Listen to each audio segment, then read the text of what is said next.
Hello à tous, j'espère que vous allez bien. Aujourd'hui, on se retrouve pour un nouveau format dans lequel je vais vous parler de mes expériences en tant que photographe vidéaste. Je trouve que ça peut être intéressant de vous partager des conseils avec des exemples concrets que j'ai pu vivre avec des clients, que ce soit du positif ou du négatif. J'espère que ce nouveau format vous plaira. N'hésitez pas à lâcher un petit like et à vous abonner, ça m'aide beaucoup. Et sans plus attendre, on va rentrer dans la première histoire.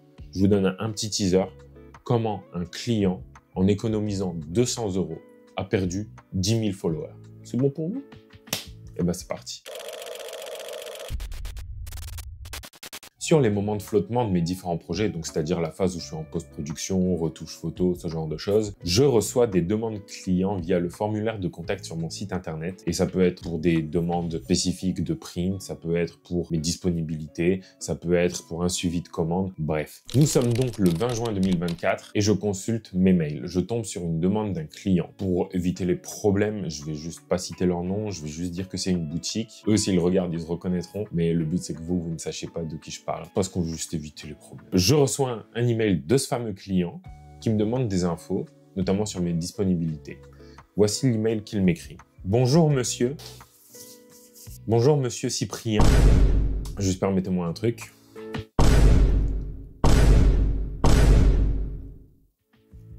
Ouais, c'est bien ce qui me semblait. Bon, on va juste dire que c'est le correcteur orthographique pour cette fois.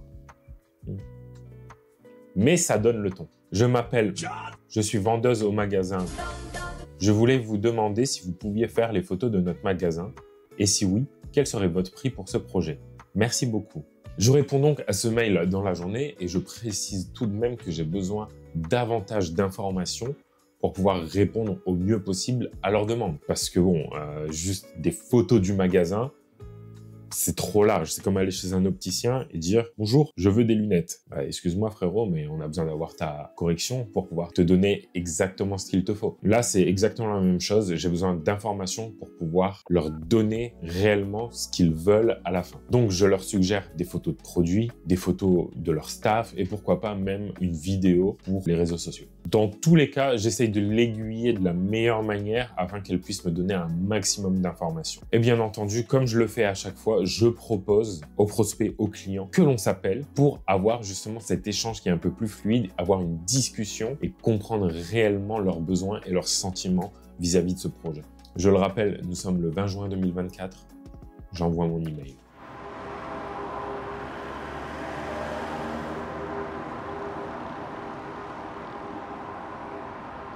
Nous sommes maintenant le 26 juin 2024, donc 6 jours plus tard, et je reçois enfin une réponse. Voici la réponse. Bonjour Cyprien. Un progrès. Je vous remercie pour votre message. Désolé pour cette longue réponse. Voici donc plus de détails.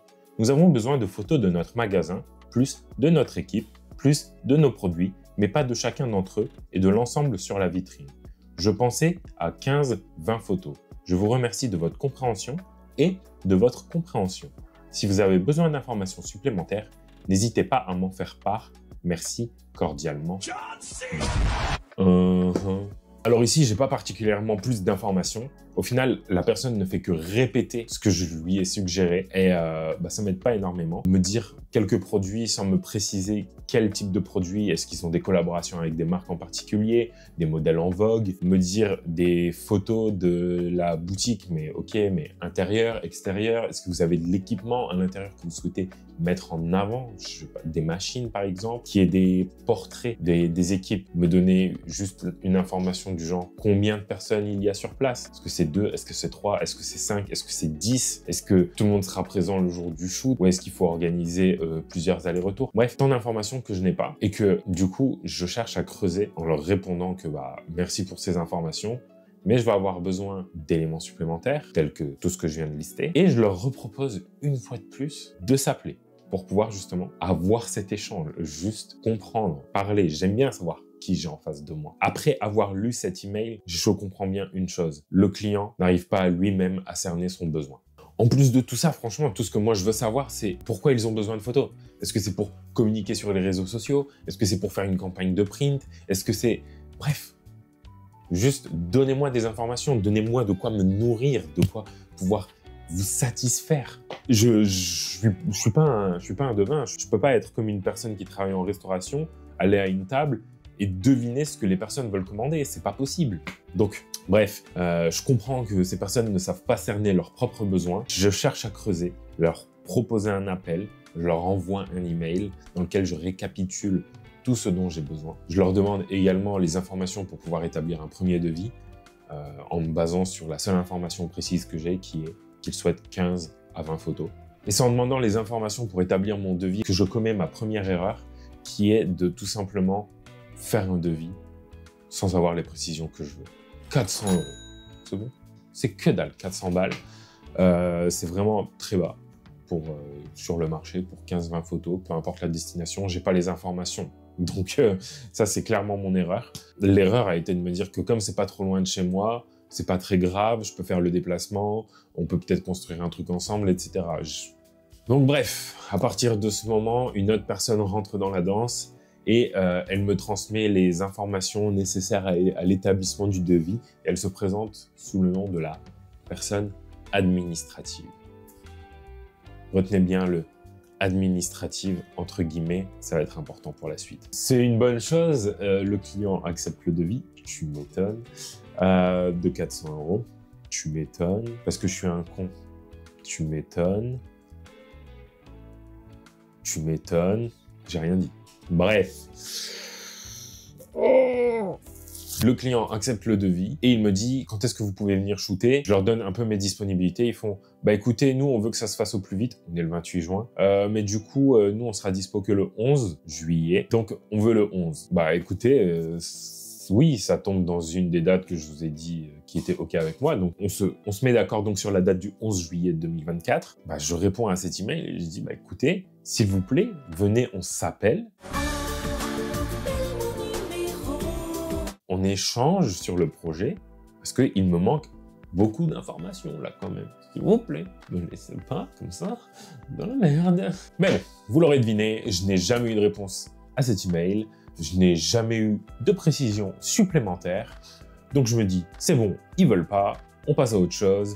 Je vais faire ce que je sais faire de mieux. Je vais faire du standard pour eux. J'ai travaillé avec ce genre de clients, il n'y a pas de sujet. Je vais faire des photos dont ils vont être satisfaits et qu'ils vont pouvoir utiliser à peu près partout. Donc, je me dis, je m'enlève cette pression, c'est bon, le client, il sait pas, c'est à moi de prendre les décisions pour lui, je vais le faire. J'envoie mon devis, il le valide, il me paye 50% de la compte, donc 200 balles, et c'est parti. Nous voilà le 11 juillet 2024. Je prépare mon sac, mon matos, mes trépieds, mes lumières, mes flashs, bref, tout ce qui va me permettre de pouvoir faire le contenu une fois sur place. Donc je prends la route, j'arrive chez le client, je passe le pas de la porte, je me présente, j'explique ce que je viens faire, et là, c'est le début des problèmes. Les deux employés présentement sur place me disent qu'ils ne sont pas au courant qu'il y a un shooting aujourd'hui. N'étaient pas au courant qu'il y avait un shooting programmé. Donc forcément, quand moi je leur parle du projet, eux, ils n'ont aucune précision supplémentaire à m'apporter une fois sur place. On ne sait jamais, quelquefois que le client, il briefe son personnel sur place. Moi, dans la foulée, je dégaine mon téléphone. Je suis là, je dis « Eh, allô? Allô ?» Je dis juste « Allô » parce qu'il n'y a personne en fait qui me répond. Je me dis « Bah écoute, Cyprien, t'es déjà sur place, le créneau, il était bloqué pour cette date. T'es là, tu shootes. » Donc c'est ce que je fais. Quelle terrible seconde erreur. Je fais donc mon shooting, je demande aux employés de me donner les produits qui sont en vogue, ceux qui marchent bien, ce qui peut être intéressant à shooter, d'interagir avec les produits en magasin, d'interagir avec les machines qu'ils utilisent avec leurs clients pour pouvoir justement avoir le contenu qui va bien. Tout simplement. Bref, je shoot, je passe 2-3 heures à shooter, à vraiment aller chercher les photos, le petit détail qui fait bien. Je rentre chez moi, je me pose, j'édite et le 14 juillet, j'envoie. Donc c'était un dimanche 14 juillet 2024, les photos sont envoyées. J'envoie les 20 photos demandées au client le 14 juillet, donc 3 jours après le shoot. Et avec ces photos que j'envoie, je lui joins une galerie avec des photos supplémentaires que j'ai pris le temps d'éditer et sélectionner et qui étaient hors scope du brief que j'ai eues. Et je me dis qu'elles peuvent être un ajout intéressant pour le client s'il souhaite les acquérir et si elles les intéressent pour 200 € supplémentaires. Et tu es là, tu as capté, faut qu'on mange du pain, donc on fournit du contenu supplémentaire qui n'est pas demandé, contre 200 € en plus, qui est tout simplement legit. Lundi 15 juillet, 9 h du matin, le client m'appelle. C'est terrible. C'est terrible, vous allez vite comprendre pourquoi. C'est la personne administrative qui m'appelle.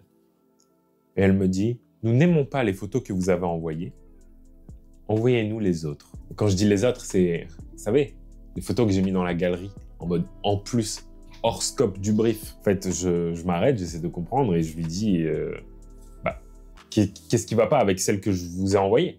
C'est celle qui répond à votre brief. Et elle me dit, c'est pas ce qu'on attendait. Vraiment. Et là, à partir de maintenant, l'échange est complètement lunaire. Je leur demande, vous attendiez quoi alors?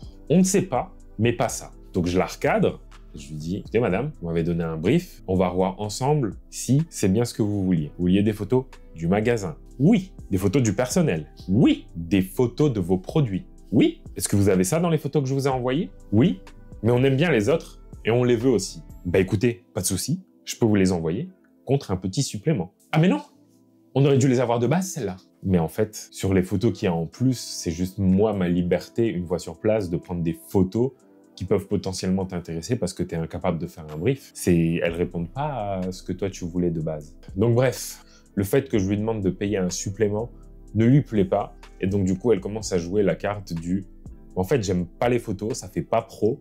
Donc pour compenser, envoyez-moi les autres photos. » Moi, je prends un peu de recul. Je me dis, oula, elle parle vachement sur le coup de l'émotion. Elle est vachement en colère. Je prends un peu de recul et je lui demande, mais qu'est-ce que vous trouvez vraiment de pas bien dans ces photos, dans ce cas-là? Parce que moi aussi, j'ai besoin de savoir pour pouvoir potentiellement corriger le coup.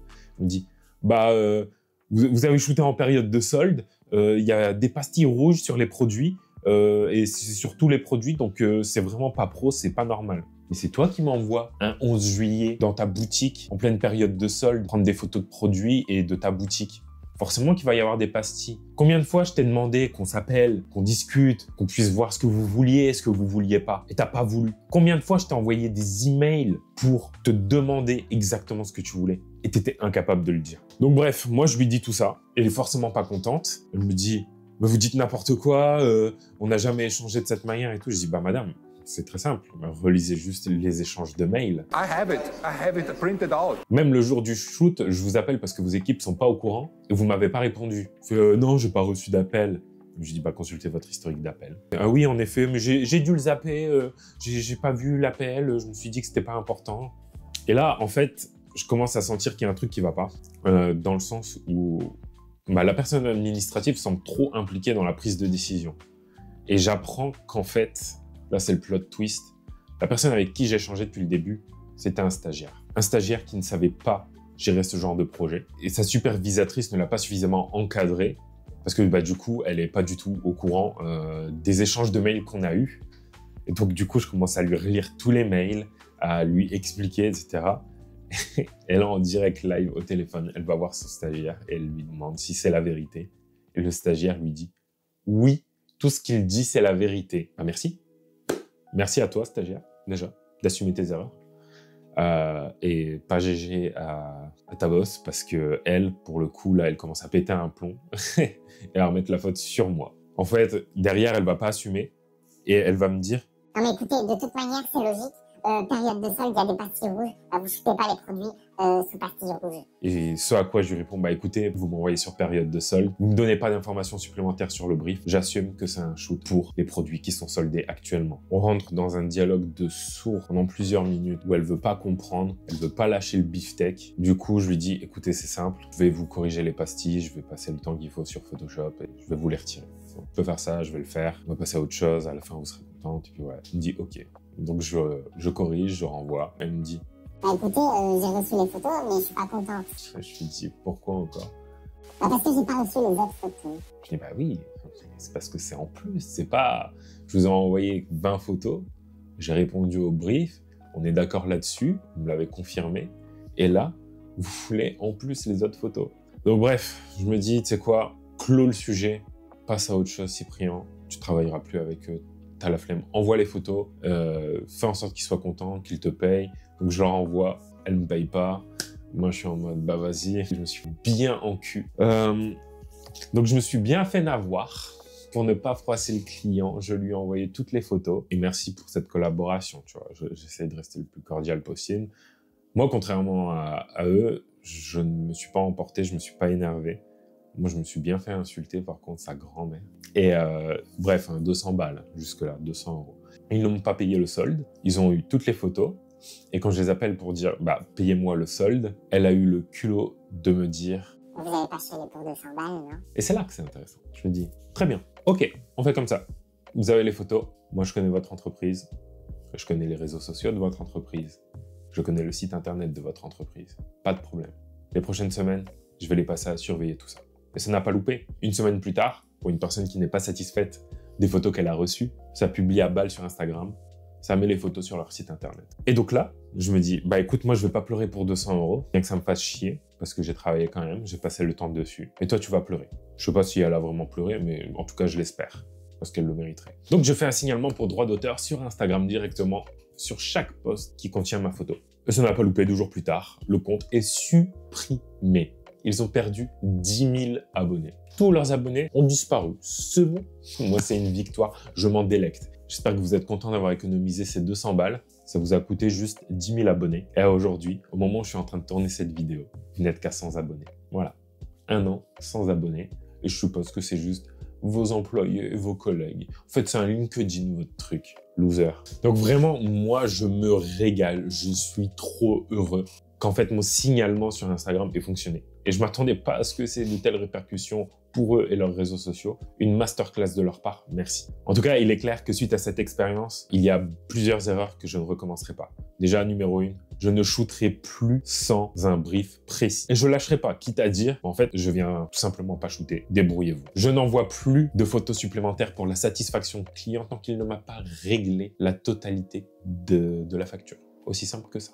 Bien entendu, une fois qu'il m'a réglé, que ça s'est très bien passé, que je vois que c'est bien, c'est cool, on peut faire des trucs chouettes, je leur envoie les photos en plus s'il y en a, ça me fait plaisir de toute manière. Ça alimente mon portfolio, ça me fait... Bref, juste, ça me fait kiffer, donc ça arrive que je continue à envoyer. Mais surtout, je ne perdrai plus de temps sur des factures aussi nulles. C'est bon, vraiment 400 balles, je pense qu'à l'époque ça me faisait un peu chier quand même. Ça fait toujours plaisir en fait d'avoir 400 balles en plus. Là, bon, j'en ai eu 200. Heureusement que je prends des acomptes. L'importance des acomptes, hein, le nombre de clients qui vont vous douiller sur ça. Hein. Vraiment, vraiment, vraiment, vraiment. Imaginez si j'avais pas demandé d'acompte. Je me serais juste retrouvé sans rien et eux avec tout. Bon.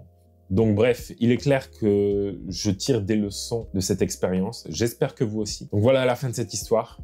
Moi, personnellement, j'en ai tiré énormément de leçons. Et à quel point j'avais oublié que c'était un milieu de requins où les clients vraiment s'en battent les couilles de vous. J'ai d'autres histoires comme ça en stock. Là, c'est un peu moins drôle et on parle pas de 200 €. Mais j'en ai aussi des plus positifs où ça s'est trop bien passé et que j'ai kiffé. Donc, n'hésitez pas à me faire savoir en commentaire ce qui vous a plu ou ce qui vous a déplu dans ce format. On est là, on peaufine, hein, on peut toujours améliorer ça ou ajouter des choses. N'hésitez pas aussi à lâcher un petit pouce bleu. Moi, ça m'aide beaucoup. À vous abonner si ce n'est pas déjà fait. Ce serait vachement cool. Et si je vois que ce format vous a plu, et bien, dans ce cas-là, je vais vous refaire d'autres épisodes parce que j'ai d'autres histoires en stock.